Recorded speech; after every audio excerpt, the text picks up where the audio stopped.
क्या है पहलगाम में मरने वाले कश्मीरी आदिल की कहानी? कैसे घिनौने हमले के खिलाफ एकजुट होकर खड़ा है भारत? कश्मीर से कन्याकुमारी तक पूरे देश में हो रही है किसकी मांग? क्या इस बार धर्म के नाम पर बंटने की जगह एक होकर आतंकवाद से लड़ पाएगा हिंदुस्तान? पहलगाम हमले में मरने वाले 26 लोगों में से एक था कश्मीरी पोनी राइड ऑपरेटर यानी टट्टू चालक सैयद आदिल हुसैन शाह।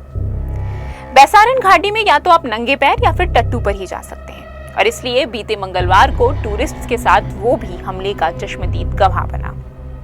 वो चाहता तो चुप रहकर बच सकता था, जानता था टारगेट वो नहीं है, लेकिन फिर भी एक हिंदुस्तानी होने के नाते, इंसानियत के नाते उसने सैलानियों को बचाने के लिए काबिल तारीफ बहादुरी दिखाते हुए आतंकियों से राइफल छीनने की कोशिश करी और इसी छीना झपटी ने उसकी जान ले ली।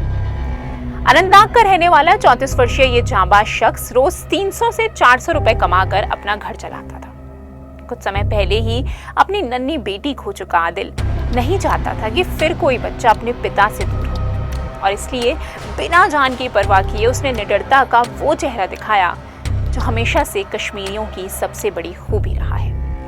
आइए इस रिपोर्ट में आपको आदिल जैसे कई चेहरों से मिलवाते हैं जो इस बात का सबूत है कि हिंदुस्तान में इंसानियत से बड़ा कोई धर्म नहीं है।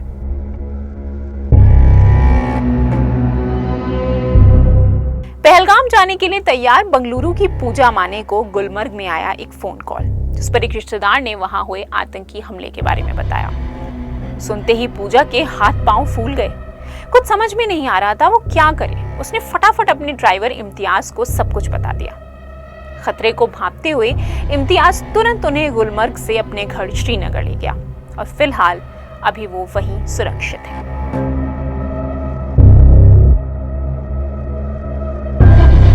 अगली कहानी है नम्रता की, जो अपनी फैमिली के साथ डल लेक पर घूम ही रही थी कि तभी हमले की खबर ने मानो एक तूफान सा खड़ा कर दिया। जरा सोचिए, आप कहीं घूमने गए हैं, फोटोज क्लिक कर रहे हैं, मस्ती कर रहे हैं, तभी कुछ ऐसा होता है कि मिनटों में भगदड़ मच जाती है और अचानक पूरा इलाका बंद हो जाता है। कितना घबरा जाएंगे आप। नए शहर में किससे मदद मांगेंगे और क्या अनजानों पर भरोसा कर पाएंगे? कुछ ऐसा ही हुआ था नम्रता के साथ, जब पहलगाम हमले की भनक लगते ही कुछ ही पलों में सारी दुकानें बंद हो गईं, सन्नाटा छा गया। तब फरिश्ता बनकर आए टूरिस्ट गाइड्स और वहां रहने वाले लोग, जिन्होंने नम्रता और उसकी फैमिली को चेक पॉइंट्स के जरिए बुधवार शाम तक सुरक्षित एयरपोर्ट पहुंचा दिया।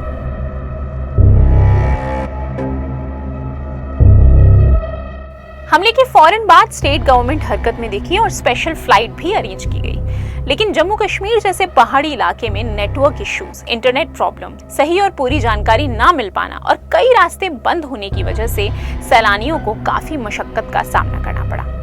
कर्नाटक टूरिज्म डिपार्टमेंट ने भी हेल्पलाइन तो चलाई, लेकिन मामले की गंभीरता को देखते हुए हजारों लोगों की लगातार आती कॉल से बिजी नेटवर्क की मुश्किल खड़ी हो गई। बेबस, लाचार और खौफजदा टूरिस्ट्स को न रास्तों का पता था, न मंजिल की खबर, और ऐसे में वहां के स्थानीय निवासी ही थे जो उनकी मदद के लिए आगे आए और उन्हें सेफ रखा।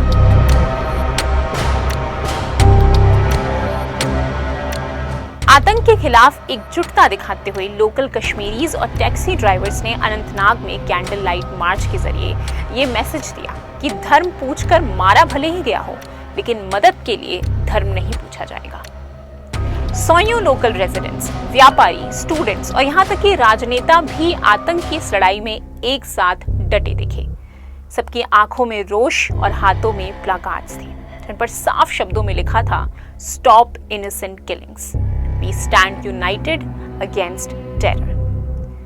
किसी ने कश्मीर और इस्लाम के नाम पर हुए इस हमले को खुद इस्लाम के खिलाफ बताया, तो किसी ने इसे कश्मीरियों की गरिमा पर एक गहरा धब्बा तक कह दिया।